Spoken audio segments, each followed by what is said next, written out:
Putain, 2-1 contre Wolverhampton. Je rêve là. Je rêve. 2-1 contre Wolverhampton. Tu te rends compte? 2-1 contre Wolverhampton. Alors qu'on est en course pour la prochaine Ligue des Champions. Je comprends pas. Franchement, je comprends pas. Muet, j'ai envie d'être. Et encore hier, ils étaient muets. Match de merde. Match en bois. Tellement ça me casse les couilles. Sérieux, franchement, on perd 2 fois en 15 jours. C'est bon, ça commence vraiment à me casser les couilles.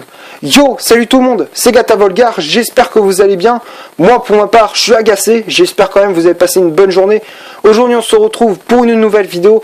Donc, on se retrouve pour le débrief du match Wolverhampton-Manchester United, match qui comptait pour la 33e journée de Première Ligue. Je vais essayer de rester calme, même si au fond de moi, je l'ai à travers de la gorge, j'ai les boules comme tu peux le voir. Défaite 2-1, donc les buteurs dans ce match, McTominay à la 13e minute de jeu qui a ouvert le score pour Manchester United. 25e minute de jeu, Diogo Jota égalise pour les Loups de Wolverhampton. Et à la 77e, Chris Smalling marque contre son camp et Wolverhampton gagne ce match sur le score de 2-1. Les gars, sérieux. Oh sérieux les gars, franchement vous perdez un match contre une équipe qui est sponsorisée par le Sporting Portugal. Et sérieux, tu regardes leur équipe, ils ont que des Portugais. Bah attends, João Moutinho, Rui Patricio, Neves, mec, il y a des Portugais sur le terrain. Comment tu fais pour perdre contre eux? Non mais voilà, c'est encore une fois qu'on se fait niquer par cette équipe de Wolverhampton. 2 fois en 15 jours. Voilà, et en plus on s'est fait éliminer en quart de finale, justement face aux Loups. Et c'était chez eux, on s'est fait taper là-bas. Et lors de l'avant-match, je me suis dit, faut qu'on se méfie parce qu'on s'est fait déjà taper une fois, on risque de se faire taper 2 fois. Et effectivement, c'est ce qui s'est passé. On s'est fait taper 2 fois. 2 fois 2-1. Et voilà. Et franchement, ça me fout les boules parce que franchement, si on voulait se qualifier pour cette Ligue des Champions là, hein, oui, je l'ai en miniature. Et alors, oui, c'est la Ligue des Champions. Si vous voulez qu'on se qualifie pour la prochaine Ligue des Champions, c'était là qu'il fallait gagner le match. Parce qu'on aurait pu gagner des places. On aurait pu être 3e de ce championnat. On aurait pu niquer Arsenal, Tottenham et Chelsea. Voilà. Et encore une fois, dès que on joue les places européennes, et à chaque fois c'est la même chanson. On se fait niquer. Voilà. Encore une fois, on se fait niquer. Donc, j'ai décrypté ces 90 minutes, j'ai décortiqué ce match entre les deux équipes. Donc, on va commencer par ces 45 premières minutes. Franchement, les 45 premières minutes, c'est pas terrible, quoi. Alors, à la limite, au premier quart d'heure, ça allait. On avait le ballon, tranquille, pépère. On le faisait à droite, à gauche, on coulissait à droite, à gauche. Voilà, c'était pas désagréable à regarder. On s'est créé la plus grosse occasion, c'était celle de Lukaku dès la 5e minute de jeu. Et on aurait pu mener 1-0 déjà. Donc, franchement, j'étais dégoûté à ce moment-là. Mais bon, je me suis dit, je reste optimiste.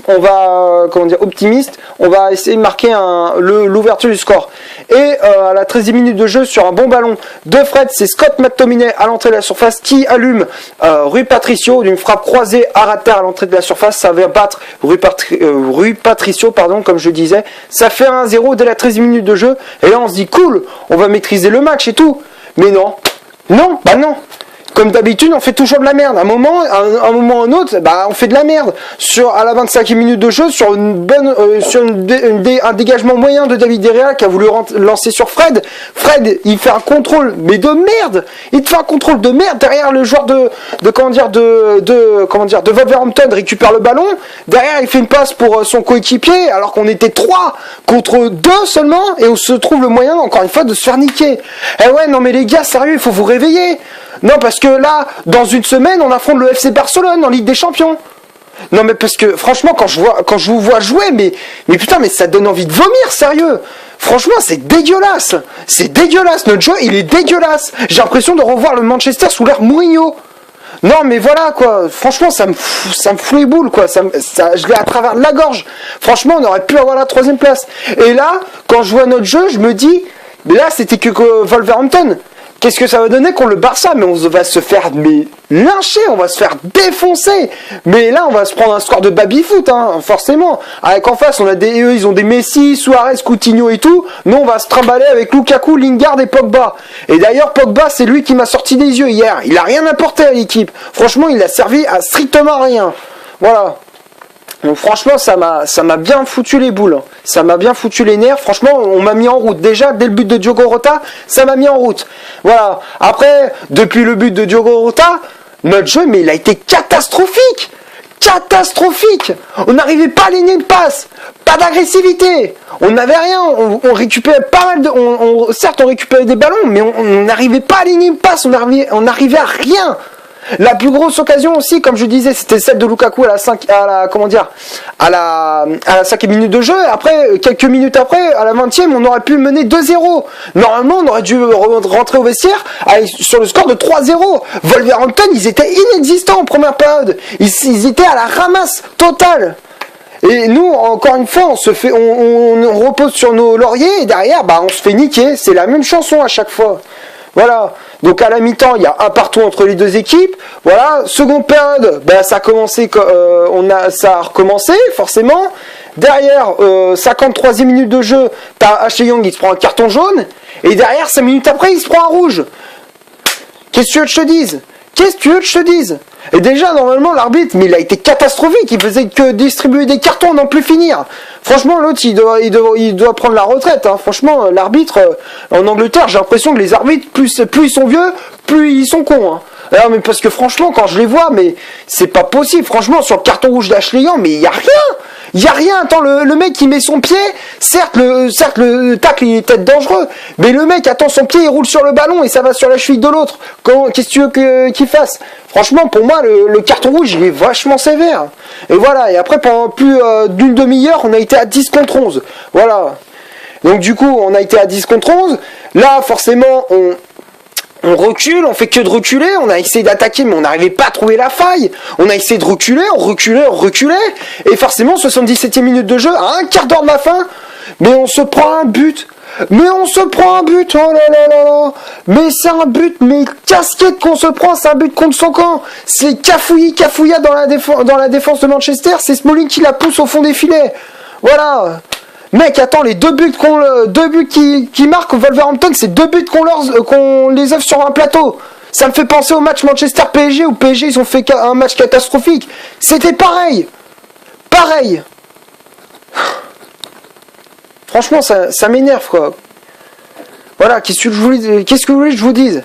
Franchement, les joueurs, ils ont été lamentables. Je mets pas tous dans le même panier, mais il y en a certains, mais c'est pas possible, franchement, ça sert à rien, il faut qu'il dégage. Ou alors, il reste sur le banc, mais voilà quoi. Non mais franchement, il sert strictement à rien. Quand je repense à la prestation d'Ashley Young, franchement, c'est pas possible. Tu peux pas jouer à un joueur comme ça. Allez, je comprends pas, et encore une fois, c'est le coaching de Solskjaer que je comprends pas. Pourquoi il te fait jouer Dalot ailier droit et il te met Ashley Young latéral droit ? C'est pas logique. Ashley Young, c'est un ailier de base. Inverse-les. Voilà, c'est comme Fred et McTominay. Fred, tu le mets en poste de milieu défensif, et McTominay, tu le mets en poste de 8. Certes, tu veux le faire remonter d'un cran, McTominay, mais inverse-les.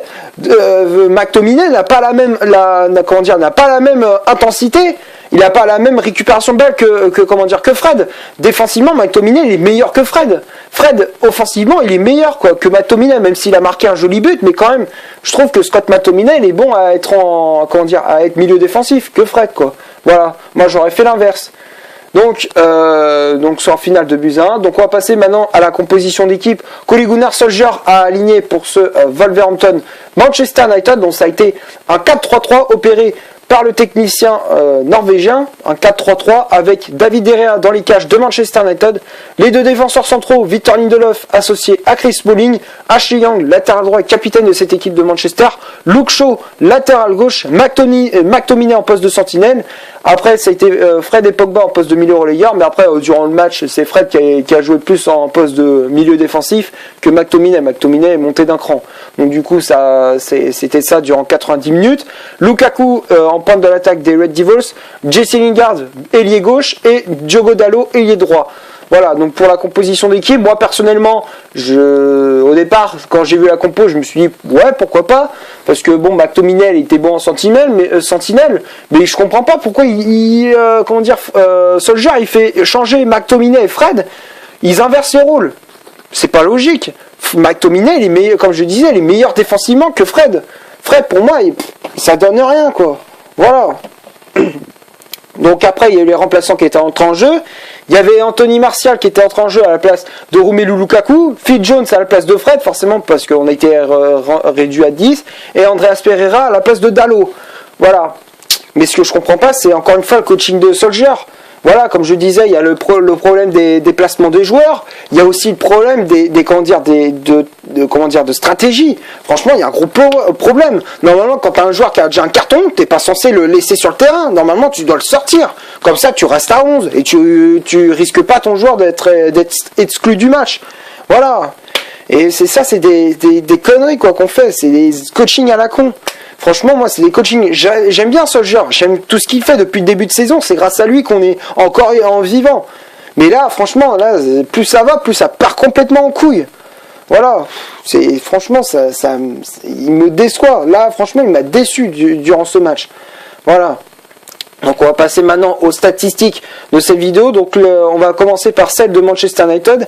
Manchester, c'est 50% de possession de balle, 5 corners, 11 tirs, donc 4 cadrés, 5 hors-jeu et 11 fautes commises pour les Red Devils. Donc tout ça c'est pour Manchester. Côté Wolverhampton, c'est 50% de possession de balle, 3 corners, 7 tirs, donc 2 cadrés seulement. Franchement, quand je vois les statistiques, attends, ils ont tiré 7 fois, ils ont mis 2 frappes cadrées, dont 2 buts. J'ai rien à dire, franchement, c'est des trucs que je comprends pas. Voilà. 4 hors-jeu pour Wolverhampton et 5 fautes commises. Voilà, donc pour les loups de Wolverhampton, voilà pour les statistiques, voilà. Donc j'ai pas de commentaires parce que franchement, ça résume le match, quoi. Franchement, les statistiques résument parfaitement ce match. Voilà. Manque cruellement de réalisme, quoi. Voilà, donc on va passer maintenant au top et au flop de cette vidéo. Donc les tops pour moi quand même, c'est David De Gea. Franchement, De Gea, il a fait un très bon match quand même. De Gea, il nous a sauvés à plusieurs reprises parce que l'addition aurait pu être plus salée. Après, Smalling et Lindelof, il a été à la ramasse totale. Franchement, il s'est fait mordre la poussière par Jiménez. Voilà, il s'est fait bouffer la poussière. Il a mordu la poussière, quoi.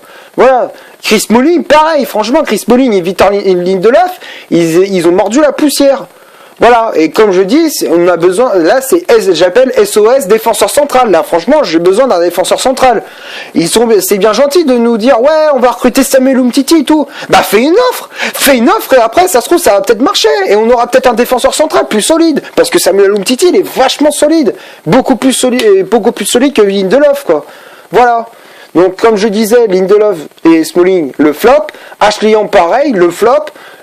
Franchement, Ashley Young sur le côté, mais il s'est fait bouffer. Franchement, il s'est fait bouffer, mais de A à Z, la tête aux pieds. Luke Shaw, pareil, mais il s'est fait bouffer aussi. Après, McTominay, je le mets dans le top parce que c'est quand même lui qui a ouvert le score et c'est quand même lui qui a apporté du soutien à l'attaque de Manchester. Donc franchement, McTominay a fait son match. Offensivement, défensivement, il a été important. Le petit jeune de Manchester. Fred et Pogba. Fred, au début du match, ok, il a été très très bon, mais après, c'est à partir de sa boulette, putain, mais il a été catastrophique, il a été nul. Je te rappelle, tu veux que je te rappelle le prix qu'on l'a acheté ?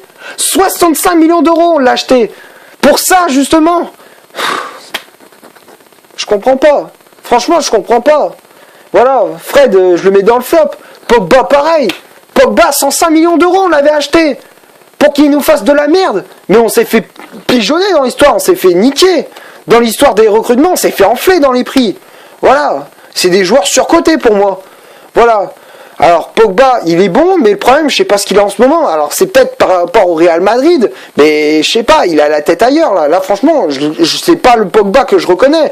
Pogba, là, j'ai l'impression de revoir le Pogba du début de saison, sous l'ère Mourinho. Là, j'ai l'impression de voir l'équipe sous l'ère Mourinho. J'ai l'impression qu'il y a un fantôme de José Mourinho qui est dans les travées de Manchester. J'ai l'impression qu'il est avec l'équipe de Manchester. Voilà, c'est le truc que je comprends pas. Voilà, après Lukaku, je le mettrais dans le top quand même parce qu'il a apporté offensivement, il a été très costaud, donc franchement, il n'y a rien à dire sur ça. Lukaku, je le mets dans le top. Lingard, pareil, le top parce que franchement, il a été très très bon. Voilà, et donc j'ai pas grand chose à dire sur Lingard et Lukaku. Et Dalot, bah, certains centres étaient réussis de la part du Portugais. Et d'autres, bah, c'était moyen. Mais quand même, je vais pas me casser du sucre sur le dos sur lui quand même, parce que quand même, Dalot, quand même, dans ce match-là, c'est lui qui a été quand même important. Donc pour moi quand même Dalot je le mettrai dans le top. Voilà, donc les 5 tops qu'il y a dans ce match, donc c'est McTominay, Derea, Lukaku, Dalot et Lingard pour le 11 de départ. Et les remplaçants, bah Andreas Pereira, il n'a pas montré grand chose, on l'a pas vu. Martial, pas vu. Et le seul qui était bon dans les remplaçants, c'était Phil Jones. C'était le seul qui avait qui avait du mordant défensivement. Voilà, c'est ce qu'il nous faut. Ah mais on aurait dû aligner la charnière centrale Jones associé à Smalling, on aurait dû faire ça. Voilà, ou alors tu me fais un Marcos Rojo Jones, je sais pas, mais tu mets soit l'un soit l'autre. Hein. Enfin, mais en tout cas, tu mets plus Smalling et Lindelof. Voilà, tu mets soit Rojo et Jones ensemble. Voilà, tu me fais une charnière centrale qui est vachement solide. Voilà, vraiment solide. Voilà, plus solide que Lindelof et Smalling. Et après, on en reparlera. Voilà. Et donc, comme je disais, Pereira, pour moi, c'est le flop parce qu'on ne l'a pas vu depuis qu'il est rentré. Martial, pareil.